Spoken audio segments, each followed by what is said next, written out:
Donald Trump's former, Donald Trump said Donald Trump has, Donald Trump, what Donald Trump really, Donald Trump really, Donald Trump is Donald Trump wants. Thank you.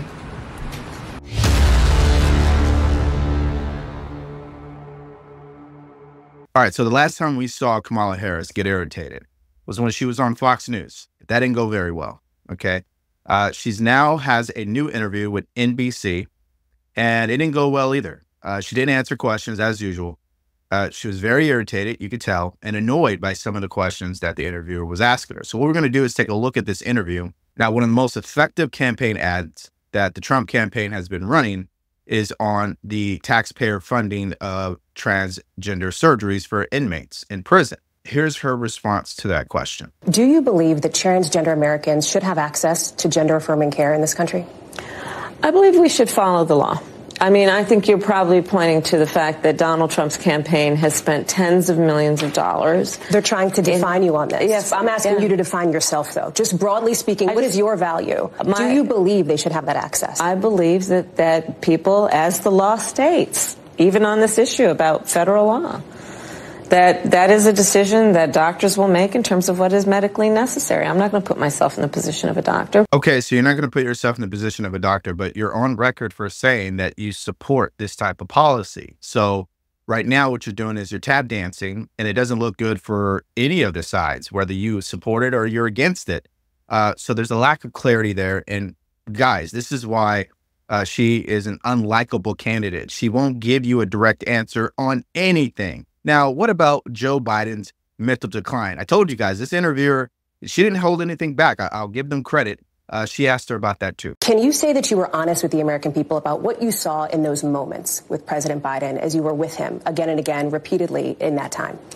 Of course. Joe Biden is an extremely accomplished, experienced, and capable in every way that anyone would want if they're president. And you never saw anything like what happened at the debate night behind closed doors with him? It was a bad debate. People have bad debates. He is absolutely... But that's the reason why you're here, and he's not running for the top of the ticket. Well, you'd have to ask him if that's the only reason why. What do you think? I am running for president of the United States. Joe Biden is not.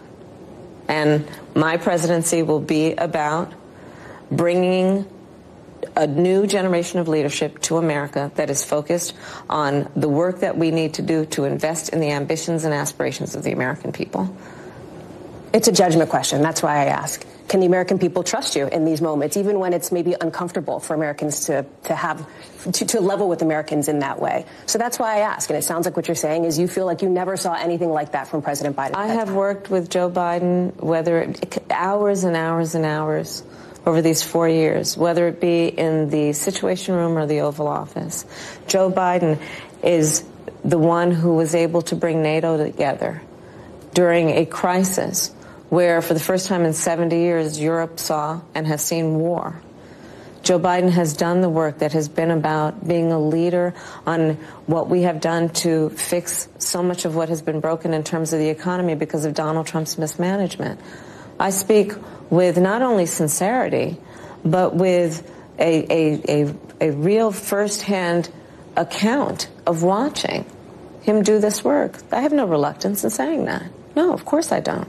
Okay, so just a few things for me. Number one, Donald Trump did not break the economy. Joe Biden and Kamala Harris did that with the series of policy decisions that they made about the economy. And we know what happened in Congress. And also, by the way, former President Trump did not break the border. You guys did that, which also has been a strain on the economy, okay?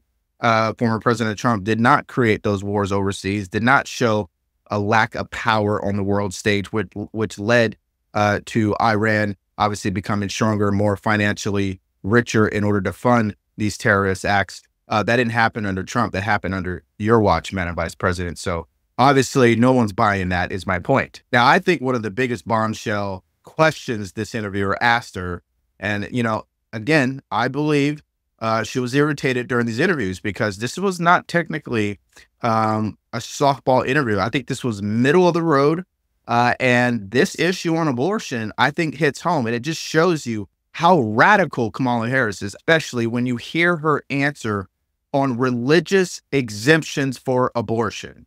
Watch. What concessions would be on the table? Religious exemptions, for example? Is that something that you would consider? I don't think we should be making concessions when we're talking about a fundamental freedom to make decisions about your own body. To Republicans like, for example, Susan Collins, Lisa Murkowski, who would back something like this on a Democratic agenda if, in fact, Republicans control Congress, would you offer them an olive branch? Or is that off the table? Is that not an option for you? I'm not going to engage in hypotheticals. All right, so if you guys are getting value from this video, do us a favor, okay? I know I'm on vacation right now, so you don't see the normal background with the American flag. Trust me, I still love America.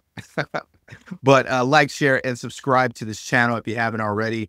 If you want to support us further, you can go to the link in the description, grab yourself a t-shirt like the one I'm wearing here, fight, fight, fight, or just buy us a cup of coffee, okay? Because I really do love coffee. I am addicted, by the way. So getting back to this interview, guys, I mean, you could tell that she just whipped on that answer completely. She already skipped the Al Smith dinner and triggered a lot of Catholics, and I'd be triggered too. She clearly disrespected Christians when there was people that was at her rally and they were protesting what she had to say about abortion, and they got kicked out. So that's number two. Number three, she panders to the black community when it comes to church. She showed up at the black church when she never really goes to the black church. On a lot of these issues that actually mean something to a lot of Americans out there, she has not provided a stance either way. But I will say this, we know that her stance when it comes to abortion, zero restrictions, meaning if the baby can survive outside the womb, you are okay with someone murdering that baby. That's exactly what's happening here. And that's why her message doesn't land, just like her economic message isn't landing either. And she was asked about that. Watch. Then why do you think that's not landing with voters? Because in the numbers, it is. It's the opposite. Former President Trump leads you on this issue. Well, when I'm out, this is why I'm going out to Wisconsin, Pennsylvania, and Michigan, yeah. Excuse me. Just got in late this morning, actually. But going to 3 states yesterday, and I'm going to continue being on the road. I have to earn the vote. So once again, she didn't answer the question. I guess her answer was, well, I'm on the road. Well, okay. That's like saying, hey, what are you going to do to provide food for this family? Well, I'm on the road. I'm traveling to different states. Okay, that doesn't really answer the question, right? Guys, she's so out of touch. It's crazy. And you'd think after taking a day off, she would have been prepared for this interview. Apparently not. Just like she is not prepared for the reality of what these polls have been saying, especially as it relates to her and Joe Biden. Take a look at this. And our new NBC News poll shows that more voters think that the Biden administration policies have hurt them rather than helped them. And I wonder, are the last 4 years an obstacle to you in this race? Here's how I look at it. First of all, let me be very clear. Mine will not be a continuation of the Biden administration. I bring my own experiences, my own ideas to it, and it has informed a number of my areas of focus, most of which are, on to your point, lowering costs. I am traveling the country. I am very clear. Cost of groceries still too high. The voters know it. I know it. In other words, she thinks the American people are that stupid, okay? Most people are unaware what price gouging is, okay? That's number one, because I know that's where she was going with it. Number two, it's not something that's really happening all over the industry, in multiple industries. What about electricity? What about fuel? What about air travel? What about rent, mortgage, home prices, right? Car prices, credit card interest rates. So is all of that price gouging too? Because groceries is just one part of it. That's why I don't understand the messaging that they elected to use in her campaign, because her problem is it's not just one thing, it's everything is higher. So how do you explain that when you have been the sitting vice president? I don't think you can, which is why she shouldn't be running in the first place. Okay, so she also did an interview with Telemundo. And there's only really one question I want to highlight from that interview because the clips are still coming out from it. And that is about the immigration policy, okay? And there's a contradiction they want to highlight. First, you say you want to support mass deportation of criminal, illegal migrants. But on the other hand, you're talking about amnesty. So is it both? Is it one or the other? What are you talking about? And she was pressed on this, and I don't think she responded very well. Watch. Right now, we're talking about border security, and there's nobody, no Democrat, talking about pathway to citizenship, an immigration relief, and the benefits that migrants bring to this country. Oh, but there's no question that migrants bring. America is a country that was built in part by immigrants. But people are concerned about their TPS, their DACA, we're talking about mass deportations. I'm not talking about. What do you stand on mass deportations? What's your stand there? We need smart, humane immigration policy in America that includes a pathway to citizenship. Okay, at this point, I mean, it's just brutal what she's putting herself through. And I have to keep saying it, guys.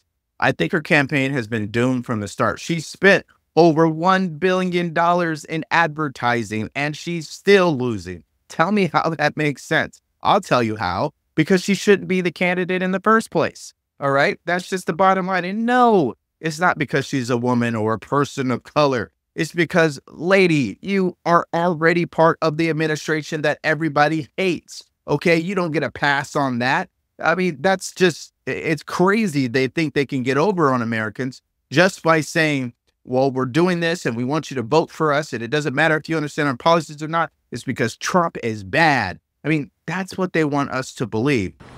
Donald Trump is increasingly unhinged and unstable. And in a second term, people like John Kelly would not be there to be the guardrails against his propensities and his actions. Those who once tried to stop him from pursuing his worst impulses would no longer be there, and no longer be there to rein him in. So the bottom line is this. We know what Donald Trump wants. He wants unchecked power. The question in 13 days will be, what do the American people want? Thank you.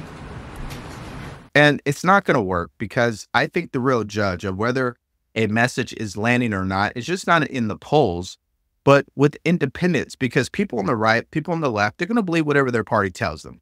But what about the people in the middle, the independents? What do they have to say? And when you start to see the polls when it comes to independents and how Trump is winning, I think that tells you she's clearly losing on messaging. Watch. What is going on in those key battleground states, Michigan, Pennsylvania, Wisconsin, the Great Lakes, that blue wall, right? Joe Biden last time around won him by 5 points over Donald Trump. Look at where we are today. This is the type of movement Donald Trump likes to see in the center of the electorate, up by a point. Now, of course, that's well within any margin of error, right? But again, it's the movement. It's the trends, Mr. Berman, that we're looking at. And when you flip a group from going +5 Biden to now +1 Trump, that's the type of movement Donald Trump loves to see, and it's the type of movement that I think gives Democrats some agita. Usually the way independents go, so goes the nation. So candidates who won independence in elections since 1952, look at this. Won independence, won the election 15, lost the election despite winning independence just 3. Normally when you win independence, John, it's a very good sign for your chances to win the election. Hey, men lie, women lie, numbers don't, right? So the numbers are currently obviously trending in the direction of Trump. Guys, listen, she probably needs to just stop doing interviews. That's number one. Number two, she needs to find what's very comfortable for her. Interviews is not what it is. I don't know what's comfortable for her. Maybe not running for president of the United States might be the answer to that. But number three, once again, you've had all this time to figure out the answers that are going to land for the American people. You've yet to do it. You're not giving the clarity that we're asking for. I don't care what side of the aisle you're on. You clearly have questions that are not being answered by Kamala Harris. Say what you want about Trump, but when you think about some of the questions that he has asked, he'll just answer them. Even if politically he shouldn't answer them, he does it anyway. It's funny that Donald Trump, who is not a career politician, answers more questions than you do.